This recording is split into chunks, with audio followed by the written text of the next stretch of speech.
prayers of his people? And the answer comes in the form of Manoah.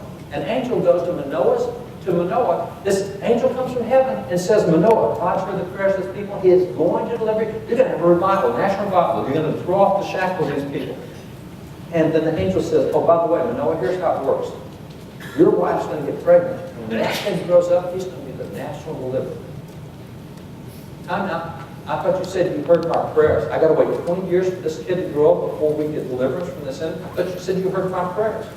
God often answers the prayers by sending you a different generation to get things right. I think that's where we are in America now. I think it's very easy to prove that. You see, we've been working in America since Roe v. Wade to have the nation become pro-life.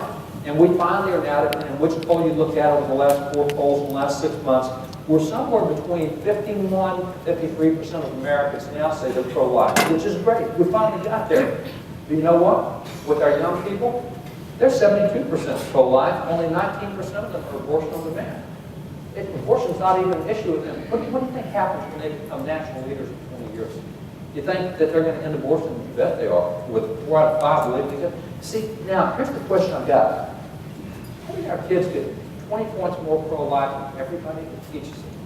How do they get 20 points more pro-life than their parents, than the school, than the media, than the university? How do they do that? God says, oh, you guys have been praying for an answer to abortion here. Let me send you a generation that's going to get it right. You just got to see. That's the way revivals often goes. You get a different generation. Let me even point you to the millennials.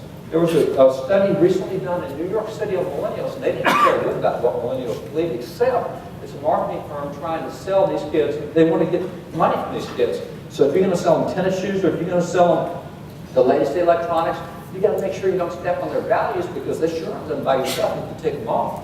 So they check the values of these kids. Look what the millennials are, those born in the 80s. Look what this massive survey came back, a marketing survey, totally secular.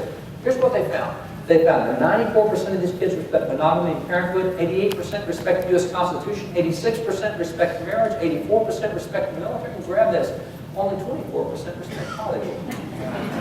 Now,